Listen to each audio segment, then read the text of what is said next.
Right, there we go. Should be working fine. Let's see if actually the volume is on. The volume is on. Maybe it's too loud, maybe it's too quiet. We'll never know unless somebody says something.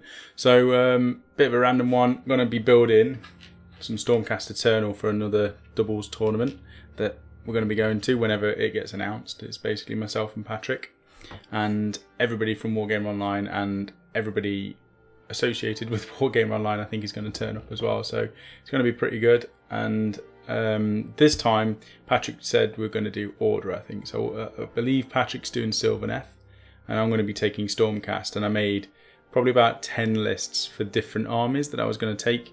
And I've settled on these mainly because I've got them. I bought 2 boxes of the Blight War set when they came out. And I've been working on the Lady Celestant, which is that one. Oh, I can show it on the big camera actually. There we go. You've seen that before potentially. So I'm going to finish working on her. Oh, massive dog hair. Finish doing like the green stuff in and smoothing out some of this stuff. 2 dog hairs, jeez. And then try and do a decent paint job on that.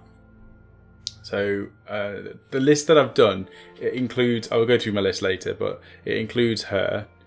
And I don't think it's a great list because she's 340 points and she isn't that great for 340 points. When you compare it to things like the Lord of Change, which is 300 points, who just takes out 1,000 points by himself. 340 points for a Celestant, or is it Prime? Celestant Prime?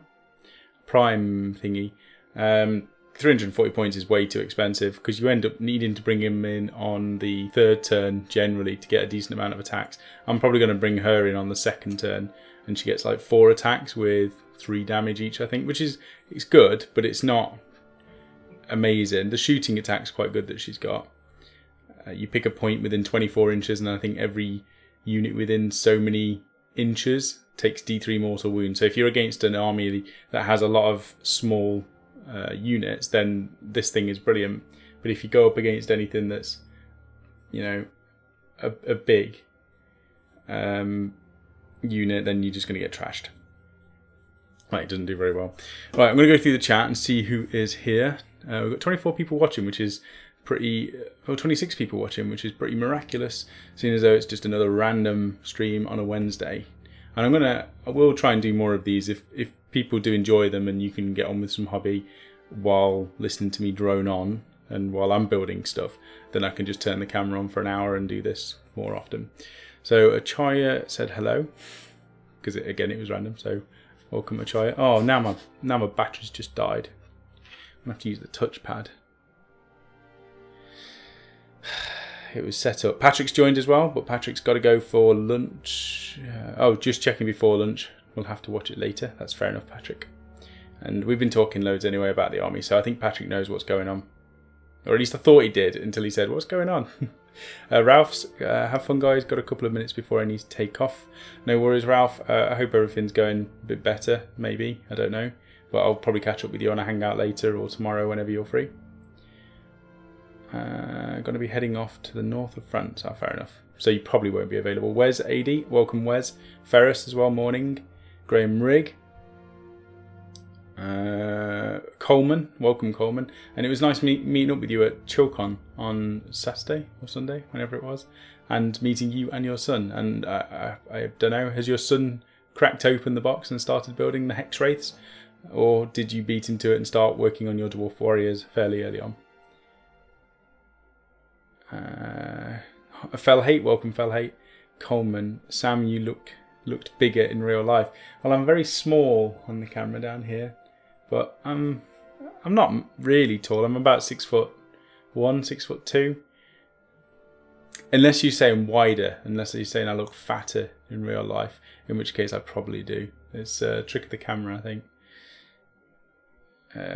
Coleman, hobby, I'm at work. Yes, that's fair enough. That's fair enough. So Amit was asking what list I was doing, so I can at least give you a bit of a. Oh, another thing I want to do is a. Oh, there you go. I wanted to do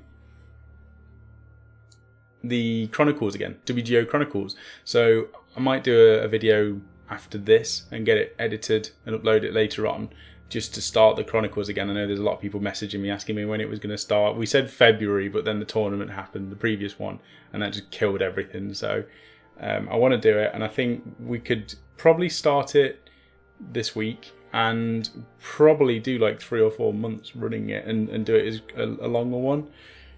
More drawn out. What would that be? Say April, May, June, July.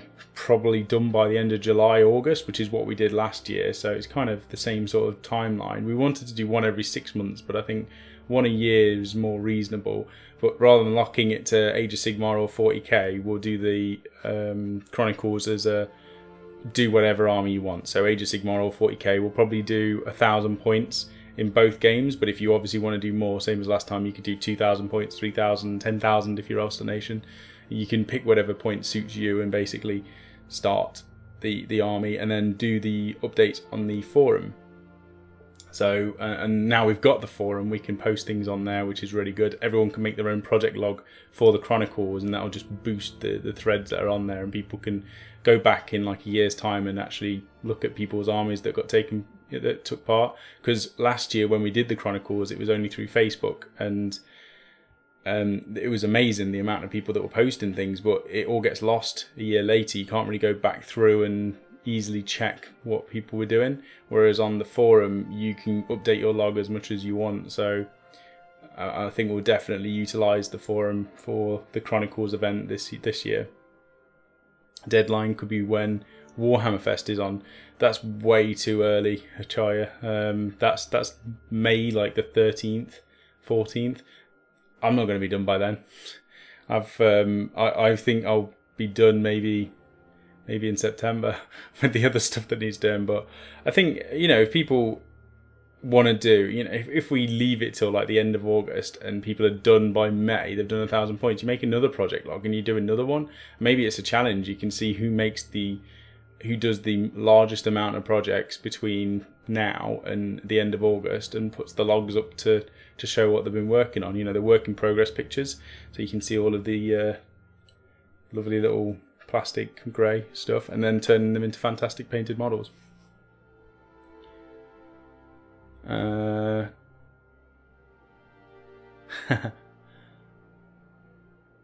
Nice one, mate. Yeah, Common, he will have to wait his turn. Got some painting to finish first, that's fair enough.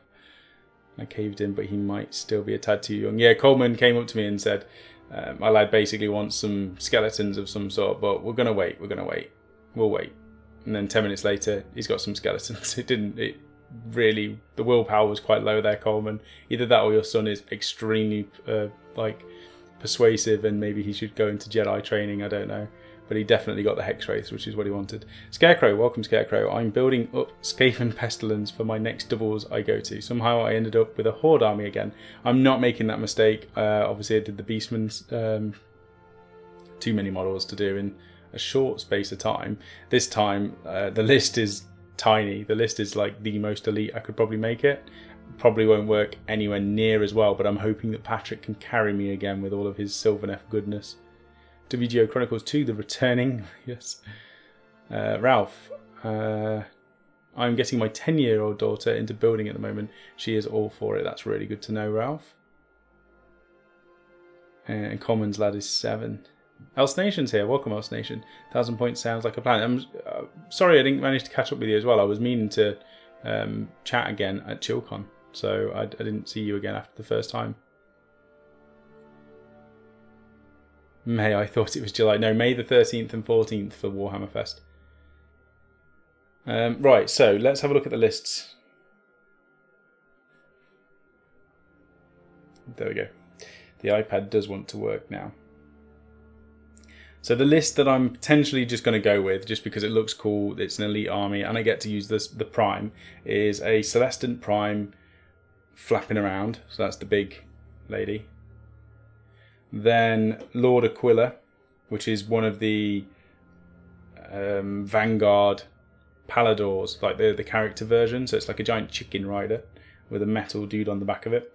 2 units of Vanguard Hunters, so just 2 5-man units. I probably should do 10-man units if I want to make them decent, but it's the bare minimum just to get the battle line done. And the reason the Lord Aquila is in there is to make the Vanguard Hunters battle line, I probably would take out the Aquila otherwise, because it's 200 points. I don't like spending large amount of points on heroes unless it's something big like the Prime or a Dragon or a Maw Crusher or something like that.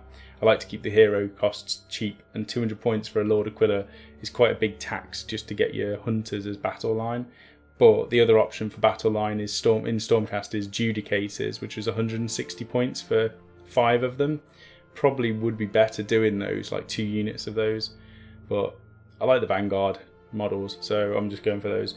And the other option is the Liberators, and I really don't think they perform that well. They're kind of big tar pit units, you know, if you have 10 to 15 of them, you can tie up loads of stuff, but I think Vanguard Hunters are cool. They can effectively deep strike down, shoot something and then charge it, and they can kill big birds like Lord of Change like they did at the tournament. And then the final unit in this list is a unit of 3 Vanguard Raptors with long strike crossbows. And that's because it's very difficult to get high damage in a Stormcast army, and the Raptors, the crossbow ones that they're using, are damage 2, I believe, and they're fairly long range, 30 inches if you stand still. So it gives me some much needed longer range and damage that the Stormcast army doesn't have, and something that I can just almost plant on an objective and sit there, which is something I don't normally do. I normally charge everything and then die. I'm trying to do something other than charge. There's no magic involved in the army, so the only change to my normal tactics is basically shooting stuff. So that's the first list. The second list for the Stormcast that I did, I think this one would actually perform better, and I may end up changing to it. The only problem is I don't have a Lord Veritant model at the moment, so I might convert one out of some bits that I've got. But it's the Lord Aquila with the 2 Vanguard Hunter units again, and the only thing I'm doing is I've taken out the Prime and I've put in a Lord Veritant who comes with a free Gryph-hound. Gryph-hounds are like 40 points and he's 120, and he's got some really good stats. I mean, I was looking through all of the Stormcast models thinking what heroes are decent, and he can dispel you know, counter wizards, which is something that you don't get that often in a Stormcast army, and he's got quite good damage again as well for a melee character. And I've put in 2 Vanguard Raptor units with the crossbow, so it gives me even more shooting, a bit more units to hold on objectives. And I had 40 points left, so I'll put another Gryph-hound in there, because the rule for the Gryph-hound is, I think if something deep strikes within 10 inches or something of the Gryph-hound, then another unit within so many inches can shoot at that unit. So I figured I can just put a 40-point Gryph-hound next to the Raptors with the crossbows, and if something decides to land anywhere near it, they'll get to shoot again, and their shooting's quite powerful, so it probably put people off. So I think that list is actually better than the Prime, but I think the Prime, and this is what I was saying with Patrick last tournament, was that my Brayherd army looked quite boring on the tabletop. It was just a load of browns and some bone that stuck out, you know, it wasn't anything exciting. Whereas with the Stormcast army, there's quite elite, it's an elite army, so I can spend time painting it, and I can have some really good models like the Prime lady who just stands out on the battlefield with a big swirly base. So that's why I was thinking of putting her in. I've done, and if anyone's interested, I've done lists. I could do a whole video on this, but I've done lists for Kharadron Overlords, one that I think's really, you know, quite a decent list. In terms of fun, it might not win loads of games because it's quite limited in what it can do, but I've managed to get a quite good combination on the Kharadron Overlords list. I've done a Moon Clan army, which is called MOON spells Moon. If anybody gets the reference for that, then fair play, you get, I don't know, Wargame Online credit. We haven't even worked out that yet. But MOON spells Moon. That's a really cool list as well, which includes Squig Gobbers, Mangler Squigs, and Squig Hoppers, and it's an elite Moon Clan army, which you would never expect. I've done a Scryer list, which is basically snipers. I was thinking I could convert the hell out of that. So there's loads of, what are they called? Jezzails. 2 Acolyte units, so they just throw poison, an Arch Warlock just to cast and to dispel, and then a bunch of mortar teams. There's some really cool lists that I was doing, and it was difficult to narrow it down, and I think I could probably do every single one of these lists that I've done and be happy with them. I might do them all actually. And what else did I have? Oh, I did a Sylvaneth list, which was basically Kurnoth Hunters, and I think that was about it. Oh no, there was a Seraphon list. I've never looked at Seraphon because Rachel's always done them. I know I'm not really hobbying at the minute, but I'm just talking. So I was looking at Seraphon and I never bothered before because it's Rachel's army. But I thought I'll try and make a list. You know, if I wanted to take a list to a tournament, what would I do? And it ended up being a Skink Starseer, which allows you to re-roll a certain number of dice, up to 6 dice basically, on anything in the turns. And then I was like, okay, Bastillodons, they get 2d6 shots with quite good damage and good range. So I thought if I could re-roll those dice with the Starseer, you could potentially have 2d6 from 2 Bastillodons, re-rolling the result if you didn't like it, with a lot of damage coming out of it. So I've done 2 Bastillodons, the Starseer, 2 units of Skinks, just bog standard to get the battle line and to capture objectives, and they can run away, they're quite annoying. And then I put in a Skink Priest with a Cloak of Feathers, and with all the traits that you can do, the Skink Priest basically can fly around the battlefield, but he can fly up to where the Bastillodons are and give the Bastillodons the ability to reroll failed charges, failed saves, and some other nasty stuff. But the Bastillodons are really tanky anyway, so giving them the reroll to save, they already ignore mortal wounds on a 4-up. And then re-rolling dice because of the Starseer, they can basically just walk up the field and pick units off with their high damage shots. So the Seraphon list, I think, is quite powerful. Ralph's going. Gotta go, have fun. We'll hopefully be able to join you on Monday again if Phil has purged his Nogles rot by then. Yes, and I may end up doing a Saturday show anyway, which won't be just sitting doing this. But see you later. Coleman, just let Patrick use up his points for the Kernoth Hunters, and you can sit back, relax, and sip beer. You won't have to roll a single dice. Yeah, I mean, my Sylvaneth list, I was trying to get 4 units of Kernoth Hunters in. Maximum I could get was 3 units, 2 units of the weird tree people, not the Dryads, but the actual human-y looking tree things, and the Branch Wraith, maybe one of them, or Branch Witch, I can't remember the name. But yeah, 3 units of Kernoth Hunters, and that's pretty nasty. They've got long range, high damage, 2 shots each. They're pretty powerful. And they're hard to kill. The Stand, says Ferris. Yes, you are correct. I said it to Rachel the other day. I just said the MOON spells moon, and she just looked at me. And I just thought, what is that from again? Oh yeah, she won't get that. She hasn't watched it or read it. Coleman, would you consider putting those lists on the forum at some point? Yeah, I could do all of them, to be fair. I could put every single one on there. Got really bad cough. I think Phil has given me the flu. Rachel's definitely got the flu. So Phil must have given it Rachel, because they were walking around Chilcon together. Oh, maybe Chilcon gave Phil and Rachel the flu, and now I've got it on the way. That's really rubbish. Tree Revenants. Yeah, it was one of the... There's 2 of them. There's one which basically... One unit that's... if you go into a scenery piece, you get scared because of these, like, people. And then the other one, which is a good one, lets you re-roll a dice every turn or every phase or something. Much better. And they've got glaives, which glaives are always cool. Alright, I'm going to get on with doing some building. So if you say anything, put the app Wargame online and I can see it. I might not actually last that long because this cough, I can't... I can't keep talking while coughing my guts up. And I can't even put some music on to let everyone listen to. So it's kind of rubbish. And I wonder if I can even... Let's zoom in a bit.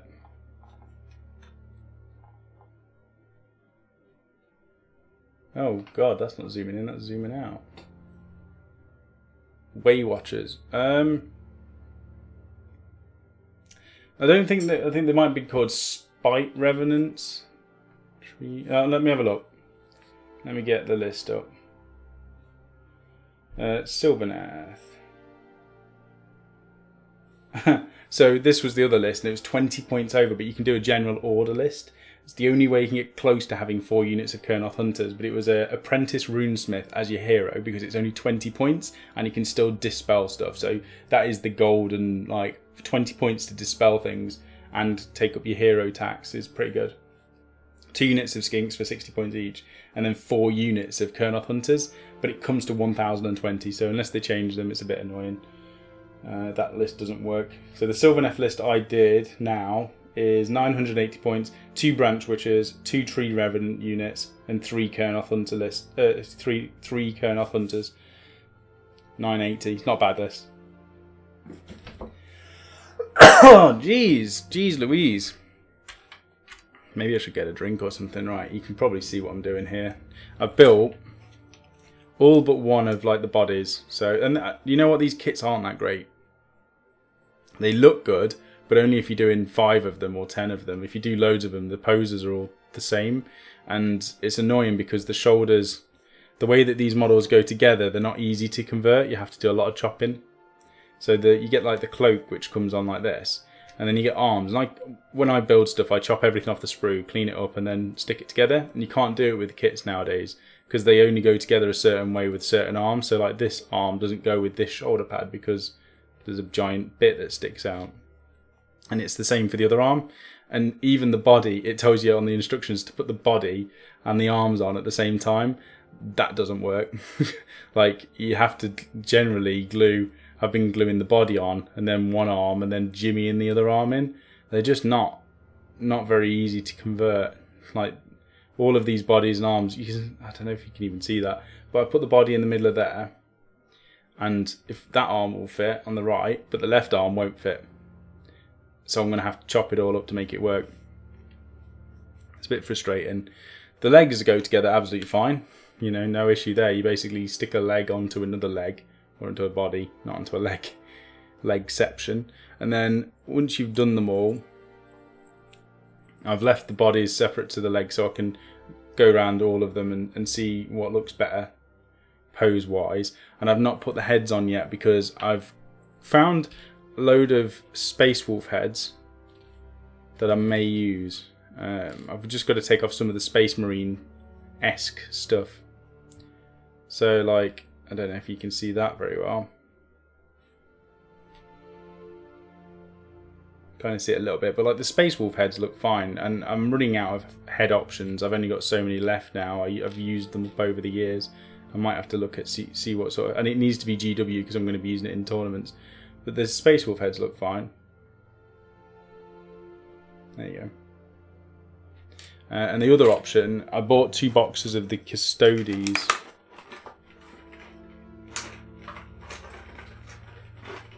Where's my head?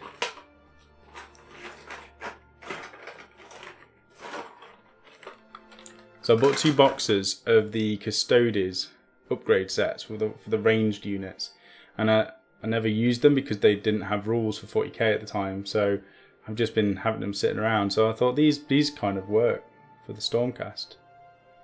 Makes them look kind of regal. They're the right size. The only problem is it's going to be expensive if I ever want to do more Stormcast.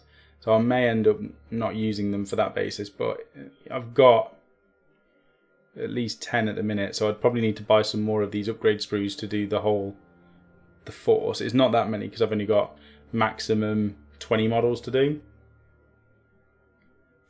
I don't know. I'm in 2 minds. I kind of like the Space Wolf ones better, but there's only so many bear heads that I've actually got, so I don't know. We'll see. I think Way Watchers get a 1 reroll in each turn.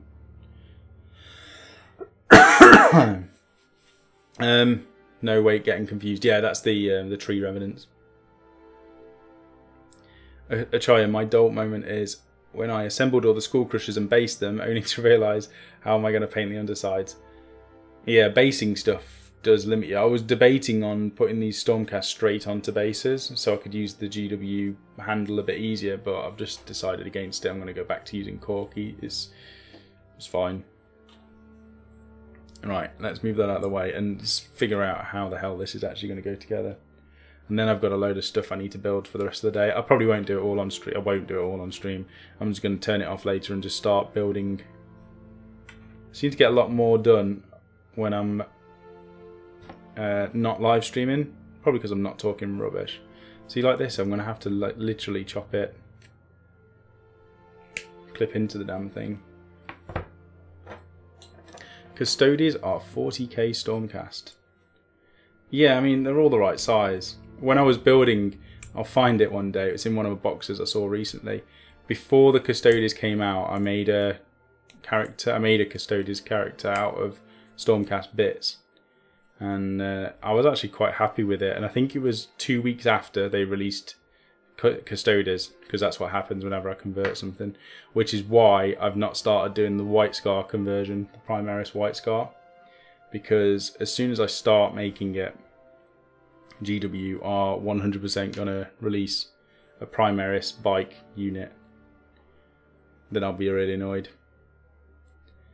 The Orc Boys, afternoon watching you from my tractor cab on the phone. Well, that's pretty good. And welcome the Orc Boys, I hope you're doing well. I'm struggling to do all this on camera actually. Probably should have set this up better. To be fair, there's not much to see. Although I do have... Yeah, I have to put an astral compass in this unit. AOS Coach. Hi all, great to catch this live for once. Welcome. I don't think I've seen your name before.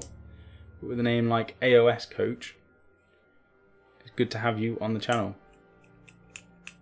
I'm getting into AOS quite a lot. I know Phil was saying he wants to go to more tournaments. He wants to do, you know, try and do as many in a year as possible and do different stages of the channel. What I mean by that is splitting Age of Sigmar and 40k up, so we do a bit of both. But I'm really into Age of Sigmar at the moment. I do like my 40k, but in terms of playing something, I really like Sigmar. It's got its downsides, and you know we've talked about it plenty of times with things that probably could be done to make it a little bit better. And obviously the balance is a huge issue when you're doing things like tournaments, but I think all in all the game's pretty good. I think as they progress and release new books and tweak the game and do the general's handbooks, it becomes better and better. I'm not saying it's a perfect game, because it definitely isn't, but it never has been. You know, everyone says how good Age of Sigmar, how good Warhammer 8th edition was, and all the older edition, like 2nd edition. And I think it was probably good at the time. I think it's like a lot of things when you think about how good something was when the first time you did it, or the first time you watched something, like you know when you first watched Indiana Jones, the first ones were brilliant. Whereas you watch the later remakes and you go, oh, that's rubbish. And it's the same with anything. Nothing's as good as the first time you experience it. So people like to say how good the original stuff was. Like, oh, fantasy, the first edition fantasy was amazing. And it's like, for its time, and when you were playing it, it was probably amazing. It was fresh, exciting and new. But if you look at it now, compared to what you've got available, it's actually progressed quite a lot. The game's a lot better now than it was. Some things aren't always going to be as good, but that's what happens with anything. You know, you're not. Whenever they make a change, it's never going to be perfect. Hi Barmy. Hi Sam, like the daytime stream. Passing a quiet day at work nicely. There's a lot of you working while watching this actually. I don't know if that's a bad thing, and maybe I should not do the streams because I don't want to get you guys into trouble. Or you've all got really good jobs where you can watch whatever you want while you're working. Which, if that's the case, fair play. Coleman. Those Chinese iPhone clones are taking it too far these days? I'm confused. Probably didn't get that. AOS Coach, good day. I've been lurking in the background watching the great chats and hobby stream. Hard to catch you live in Australia. Well, that's fair enough. Yeah, and you do well to get on the stream. And to be fair, we have been trying really hard to do different streams at different times. I was going to be doing the Friday one again instead of Saturday. What's going on there? Oh my god, I've just cleaned the wrong sprue. What a tool. So we did the Saturday stream instead of doing the Friday, which a lot of people turn up to now. But the only problem with doing the Saturday one is that's the, you know, I normally try and spend as much time at the weekend with Rachel as possible. So if I do a Saturday stream, although it might only be for an hour, you've got to prep the stream, you've got to, you know, you've got to get ready for it all and stuff. You've got to do the stream, and then afterwards, so if we decide we want to go out on a Saturday, we can't, or we do the stream at a different time.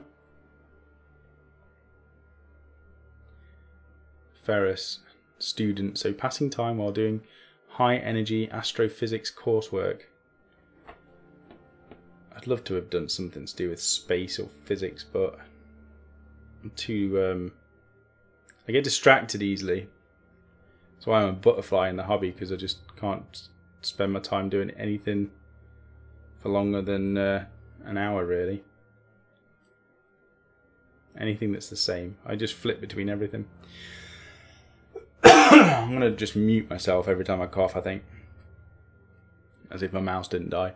Kenny Bowen, I have a job where I get 2 screens to work with. One always has something going for background noise. Yeah, when I'm not doing the streaming, the reason I get so much done actually is because I just have the second screen up with YouTube. And I just sit and paint or build or do something while watching something in the background. Even if I'm not watching it, it's just the background noise. There's loads of TV shows. Like when you're looking at TV shows to watch, there's certain ones where you think, I can't watch that one yet because it's a visual one. Whereas there's a bunch of TV series where you can just have on in the background and listen to them, and you don't really miss too much. So that's kind of good. But I'm definitely more productive when I've got something on in the background and I'm not, you know, if you're sitting in dead silence. I don't know how anybody can do this hobby in dead silence. It would drive me insane. And I just wouldn't do it. But I'm much more productive with background noise. Pulverizing apple prunings. AOS coach, it's 9 PM here. This goes well with Work in Progress Wednesday. Yeah.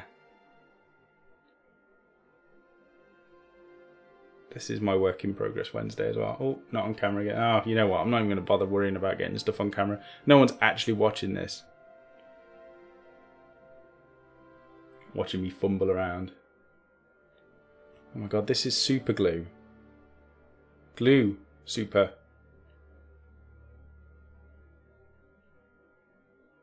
Where's my...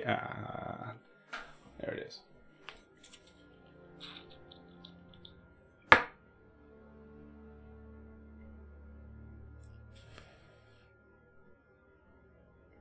I hate activator. It's not good for your lungs. But I hate GW's awkward kits more. Just make a kit that I can convert. I used to love the old Space Marine models. Or that level, when the Space Marine kit came out and you can start chopping things up and moving things around and making your own kits, it was good. A lot of the models nowadays are, like I said before, they build them in such a way that they hide all the mold lines, and but they only go together one way and they're very difficult to convert. Older models used to be a lot easier because you could just get the arms and chop them all up at different angles. Now they only go together a certain way, so they're a bit awkward. I'm talking about mold lines actually. These kits were horrible. I spent more time cleaning mold lines than I did anything else. I'm going to see if these are as bad. No. The legs on the Vanguard Hunters were just horrific. Oh, there you go. Don't know if that's going to show up. It's not showing up very well, but you might be able to see that leg all the way down there. There's just one giant mould line. And it's on all of the Stormcast legs from the newer kits. Yeah, the Orc Boys. Super glue on plastic. You know what? I started using... I've got this Tamiya plastic glue. It's okay, but... it just doesn't seem to glue as well. So I basically do the first join like that, where it wasn't joining. Activate it so it's welded it. And then I'll use this Tamiya extra thin cement. And just kind of go over the top of it, and that melts the surface, and it's designed to be put, it's quick setting, you do it over the top so it just goes into all those joins and seals it. I like to think of it as Hovis glue because it is the best of both. I get the super quick seal of the super glue with the blend of the plastic glue where it melts the plastic and you can just push it together. There we go.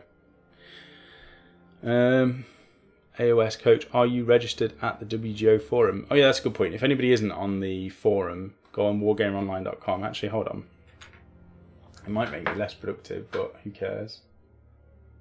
Where is it?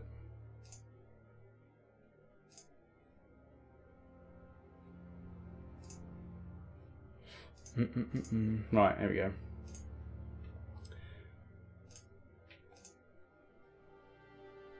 Small devastators have more mold lines than a cheese factory. Right, so if you're not already on the forum, go on to wargameronline.com and it brings you up to this page, which is like all the premium, everything with a P on it is premium. And there's still not lots. We were going to transfer stuff from premium to YouTube, but we're going to make more stuff. So all of our battle reports and tutorials that we do going forwards are going to be locked to premium, and then we'll release them on YouTube after a month or 2 months or 3 months. So premium members get everything and YouTube will get it in time. So this is the website. You click on the menu, looks different on if you've got it full screen, and then you just click on the forum. And you can make a free account on here, so mine's Samwise, and then you can do whatever you want. So obviously, like I said, we're going to have project logs, and if you're going to be taking part, we may have a separate forum actually. I might do one. Or Coleman, if you can set one up actually, you probably know how to do it easier than me. In the painting and modelling section, could maybe just have one that says VGO Chronicles or something, and then everyone can post their project logs in there, and it keeps it all in one place. But for now, you've got like 65 topics which have been made by members on all these different things. So if we click on Age of Sigmar, and the top one, we'll have a look, Adrian Binko, who's also on the Facebook page. Oh yeah, I've seen Adrian's paint work is really good. Not a bad effort at all, it's really good. It's not going to show up very well on the side, but amazing paint job. Really, really good work on that. Oh, and I did like these. When he posted them on Facebook, it was the silvery blue armour. I don't know if it's done. I know he spends a lot of time working out the colour recipes. I'd probably just do silver and glaze it blue and then maybe do something afterwards, but they're really good. There's the one I need, a Veritant.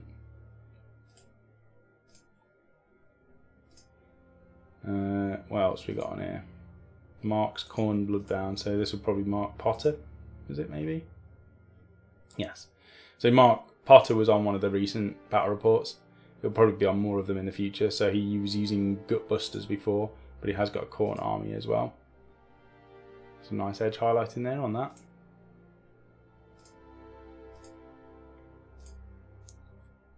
So yeah, make a free account, make a thread, post your stuff.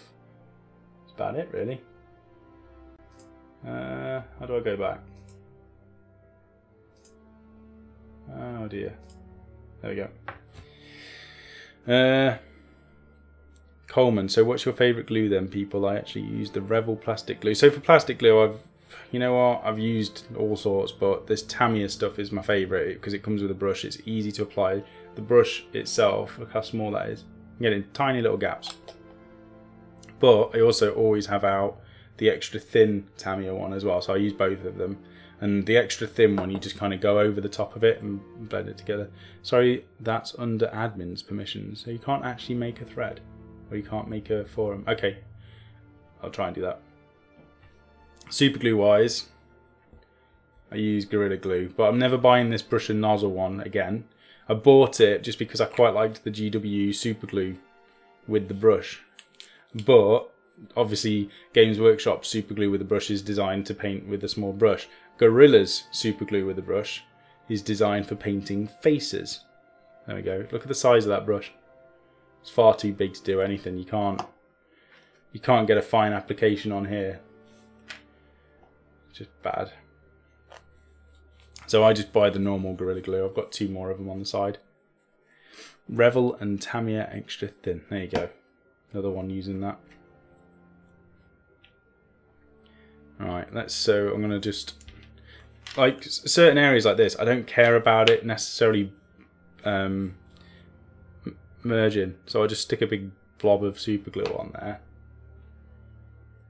And then stick the body on there. I'm not even bothering gluing it to the arm on the side.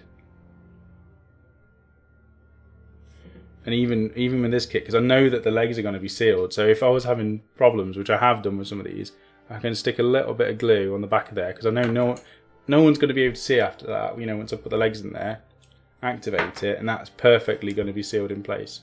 There's no glue down the sides there or anything.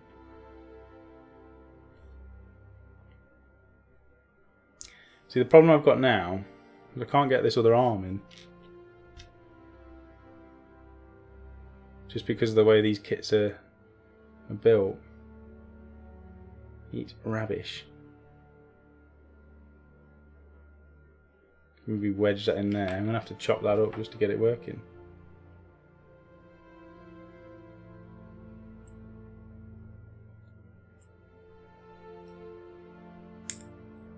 What are people going to be doing anyway? If anybody in the chat now is going to be interested in doing VGO Chronicles, so if anybody wants to start a new army, I should actually explain, because a lot of people probably wasn't watching last year when we did the first one. So the VGO Chronicles, you start a new army and you just log your progress. So we did it on Facebook before because we didn't have the forum. Now we've bought and paid for all of the forum stuff and all of the upgrades, so you can upload your pictures straight to the forum. We'll be using that. You pick an army and you do 1,000 points, you do like a list, and then you work your way through it. So you might do a unit 1 week, or you might do a character 1 week, and you just literally post up the progress of that. You tag it so that everyone can see it. Obviously if it's on the forum you won't need to tag it. You can tag it anyway. But it's a really good way to track. Oh, that activator went funny, didn't it? Really good way to track your army progress, and it motivates you as well, because people will obviously give you advice or give you feedback on what you've been working on. So it makes you want to keep doing more. And that's the main reason for it, is to encourage you to get your stuff done. Amit is doing Legion of Asgore, so that's the Chaos Dwarves. That'd be cool. I don't see enough of those anymore. Used to be really good, but I think they changed their rules a little bit now. I love the giant Taurus, the giant bull thing that they've got. You've got to have one of those, Amit. If you don't, you're not allowed to play that army. And that's the other thing, actually. I love the battle line, the normal troops. I love the Kadai Fireborn and the Ogre sort of things and the Taurus things. All of that is cool, but I hate the vehicles. And to make Chaos Dwarves work, you really need to use their vehicles. Right. This is just horrible kit to put together when you don't use the proper arms. It just doesn't go together at all.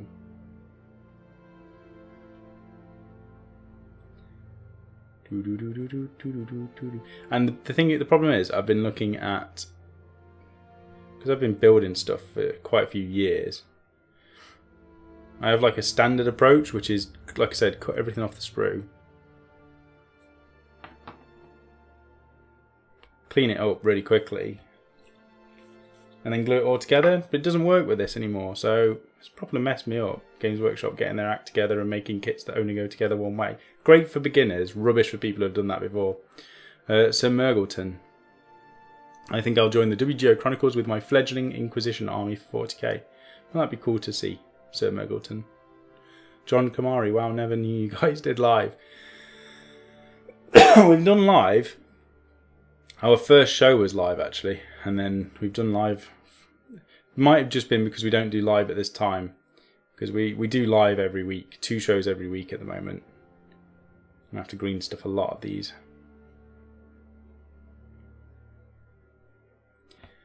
I'll do my Hive army. I'll do Chronicles with my Hydronids. Just getting units bought now. When does it start? I'll probably do a video today or tomorrow, and then post that up, and then you can start probably as soon as that video's up. and it'll go for a while this time. We're not going to just do a month or 2 months. We'll probably do 3 or 4 months, which gives plenty of people the chance to start an army. Because, you know, people who watch the video when it's out might think, oh yeah, I'll start the Chronicles, but it might take them 2 weeks, or they might want to wait for the new army to come out, the Deepkin. They might want to start that army for the Chronicles. So it gives people a chance to plan their army, purchase it. You know, if you're buying it on online retailers, it takes sometimes 2-3 weeks for it to arrive. So it gives people who are doing that the chance to actually prepare their army and get it done, get it bought, and then have the time to build and paint it. So I think we'll do 3-4 months and see how that goes and see how the interest is. So Murgleton, I'm converting acolytes right now using Orlok Gangers and Tempestus Scions. Lots and lots of chopping going on. Yeah, those kits are great to go together. The Scions especially. I'd done, what were they called? I did some green Scions, but I'm not putting them up on this channel. They were on my own personal one, my first channel that I made on YouTube, which was just a joke channel, and I put the video up on there. They were like green. I converted them with Wood Elf stuff. I really like the conversions. They got in White Dwarf actually, so they couldn't have been that bad. Coleman, there are quite a few scheduled streams every week, usually one on a Monday, Wednesday and Saturday. Yeah, must be different time zone. I'm up pretty late. It's 4:15 AM. Jeez, wow. Love the battle reports. Yeah, we've got a lot more on the way as well. We've fine-tuned the way we're going to be doing the battle report. So in the past it would be a full day to film the thing, or at least, you know, half a day. You'd set up, you'd do your pictures, then you do your video where you talk about what you're doing or whatever, play the game, and then you do your video afterwards, and then you pack up and then you go home. You know, it's a full day going to do a battle report. But then the editing is like, oh my god, 10 hours, and that's 10 hours straight if you just do 10 hours straight, but it's probably longer than that. You're probably looking at 2 days just editing one of the battle reports, because I ended up needing to splice like 5 cameras together, take all the different angles, put all the audio in, balance all the audio, then you've got all the pop-ups and the layouts and the graphics, and it just took hours and hours and hours. So now we've got this fancy new way of filming it, which is basically doing a live battle report where all of the frames are all set up already and we just press play, and then we can film the entire thing, and somebody will just sit and press the buttons to switch the scenes. So you don't do it in the editing stage, you do it in the filming stage, which means you need an extra person to film the battle report, but the editing process is literally just cut, balance audio, edit, and that's it. So I'm hoping that with that, we're aiming to get, this month I think we're trying to spend whatever we've got basically to buy the rest of the cameras that we need to update the studio. So we've got 2 studios where we film out. One's Phil's house, which is the live setup. The studio space is the current editing one, where you basically film and take the 10-hour edit. But we haven't been filming anything there because we haven't got time to do the 10-hour edit. So we're just basically converting that studio as a copy of Phil's studio. And then we'll have 2 locations where we can turn up and play and film. We just need to work out who we're getting sorted to do the, you know, the switching between the scenes, and we've got ideas for that. But hopefully loads more battle reports, and they'll obviously go up onto the, as I was saying, they'll go onto the website first, so it'll be premium subscribers who see that, and it'll be at least a month before they come onto YouTube, sometimes longer. Sometimes never, sometimes they'll always just be for premium members, but that's because we don't want to just, you know, people are paying to support us. We can't, you know, we want to give something back. We've got the giveaways soon when we hit 10k, which I think we're about 300 or 400 subscribers off. And then I know Phil's got a giveaway that he's got planned. So that's what we're going to be doing. And I kind of want to give as many giveaways to the premium subscribers as possible. But then obviously YouTube, all you have to do is press the subscribe button. You get to watch all of our content for free. So there won't be as many giveaways on YouTube, but we're still going to try and trickle through more content from our premium stuff onto YouTube so that people can see that. So we're trying to balance that. Before it was like, yeah, we'll do a load of content for free and we'll do a load of content for premium, but just can't keep up with all of that. Not with just the 2 of us. Alright, I think that'll do. I'll just merge all of that together afterwards.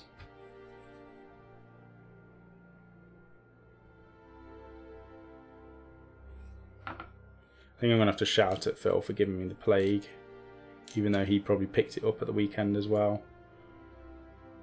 Oh no, he had food poisoning. His wasn't the plague.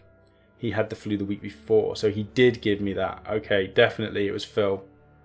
And now me and Rachel have both got it. Thanks, Phil. That's okay, because Dave and... I was going to say Mike. Dave and Mike. I haven't said anything about Mike yet, but I'm seeing Mike again tomorrow. So he's going to have the plague now as well. Ooh. The evenings UK time can be hard to catch if you're a few time zones apart. I'm Pacific Standard Time, so yeah, our time zones are pretty off.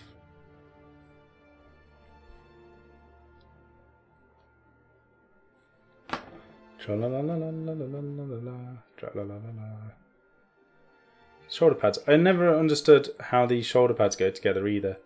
It's not like a Space Marine where they're like pretty self-explanatory, but with the Stormcast, I've seen so many people stick them on different ways so you can see the under shoulder pad. Yes, Achaya. Magic Mike. It's been a while. We finally caught up with him. It's too late now. It's glued. Right. I need one last gun thing. There we go. And of course, I mean, this is... Look at all the mould lines on this. Giant mould lines all over it. It's not easy. You're not making my life easy, GW. Especially when I'm throwing my knife at me.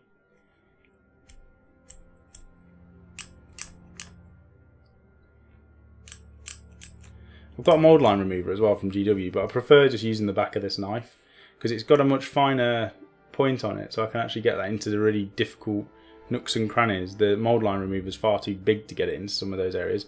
Al Kirkham, morning. Welcome, Al Kirkham. Another time zone difference. I don't know what time it is for you, Al, but it's 20 past 12 now here. That's the wonderful and crazy thing with YouTube and technology, and the fact that you can just communicate with people across the world. It's insane. Still getting used to it.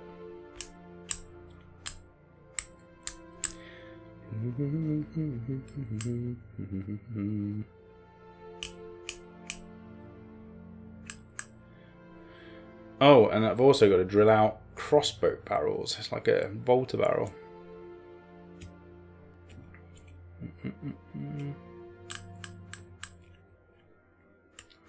I think as well we are going to salute, as far as I'm aware. I need to speak to Rory because Rory and me were going to be playing a game. Thinking it was going to be Beastmen versus Beastmen because I'm not caught up with him since he went to work at GW. He's been doing the community team stuff. He's been swamped. He's working and he went to Adepticon and did all the... He does like the Warhammer community TV streaming stuff. Like the presenting on Warhammer community and things. So it's like we can't easily arrange a game. And he messaged me saying we can play a game on the 14th of April. And I was like, yep, cool, done. And then I realised that that was Salute. And originally I didn't think we were going to go, but now apparently we are. So I've got to cancel that, rearrange. 20 past already, might need to go and do some work. Yeah, oh god, yeah, it is actually 25. I was only going to do an hour. So we've probably got about 5 minutes. And I've built a whole half of a Stormcast model. Go me. Don't like how all of these guys have to be posed in the same way. Like, why can't they all be... This is definitely not a good kit from GW in terms of posability. Nice detail, you know. Tons of stuff going on. I'm sure they'll look fantastic when they're painted, but in terms of having a cool customized unit, it just ain't there.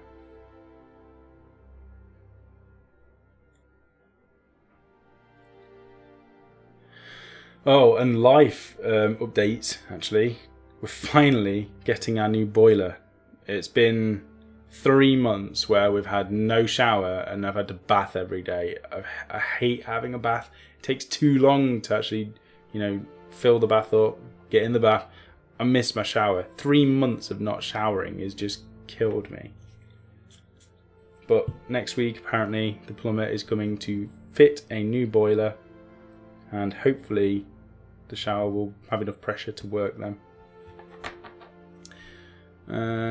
Al Kirkham, hey Coleman, added more Kurnoth hunters to my Sylvaneth army. We were talking earlier about how powerful they are. I think they are 24 or 30 inch range, aren't they, with 2 damage per shot? It's just filthy. Anything with range in Sigmar is powerful. Let's have a look. Yeah, 30 inch, 2 attacks, D3 damage with 1 rend. The 4s to hit is a little bit high, but I think there's some stuff where you can reroll hits, or you can add +1 to hit for the rest of the Sylvaneth army, so you just do that.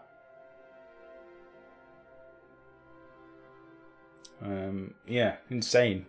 That's one of the lists I was trying to do.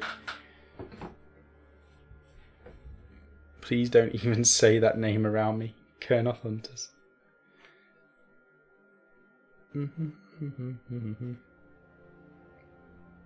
Yeah, it's the ones that I'm using. These raptors with crossbows, long strike crossbows, and I've lost the instructions for these, so I don't know how to build them. They've got like these giant sniper rifle things. I actually prefer them without the ends on them. I might just do them as giant guns and just drill a barrel in the end, drill a hole in the end of it, and just have them as proper Space Marines. But the range on these are 24 inches, 30 inches if you haven't moved. I also don't like these little stands to hold them up. I think they look a bit daft. Although the only way to hold them up, to be fair. They are quite big weapons. Lol, boiler. I thought you were going to say baby. Yeah, me and Rachel are having a baby. No, boiler. That's how happy I am. I don't think me and Rachel will have a kid for a while, to be fair. Until, you know, we want to see how Wargammer Online goes first of all. She's busy with work as well. She's got enough going on. We've got enough going on to warrant not including a kid into that mix at the moment.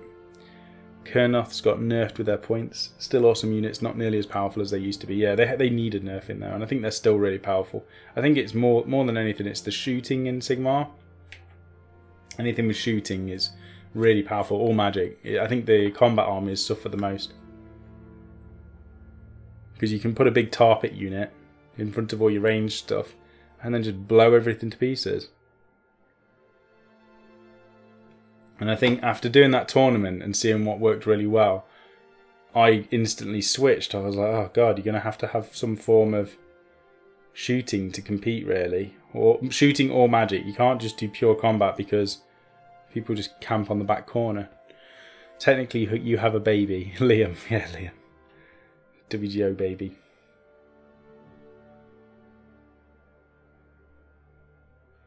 How's death these days in AOS? Really powerful, Wolfwraith. Really powerful. With the new update they had, they became insanely good. Because you've got so many choices. When you play dwarves like me with a 4-inch move, you can't even get a unit into combat with them.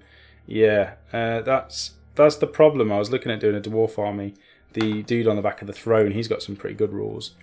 And some of the ranged units are good, but I just think the 4-inch movement is too limiting. With Fire Slayers, it's fine because you can at least teleport 2 units.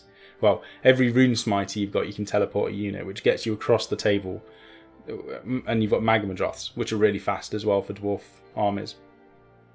Karajon Overlords, you've got ships where you can just transport people around him. And you've got the jump pack guys. So Karajons and Fire Slayers, absolutely no problem. You know, the drawback of dwarves, which is your movement, is negated. But then Dispossessed, they're just... You've got miners, I think, tunneling, but you should have more tunneling options. You should be able to, you know, take a engineer or something and tunnel more units from the ground. I don't know if you can. If you can, then fair enough. But I don't think you can. Right, now we're getting on to the sticking bodies onto legs stage. Some of these poses aren't going to work.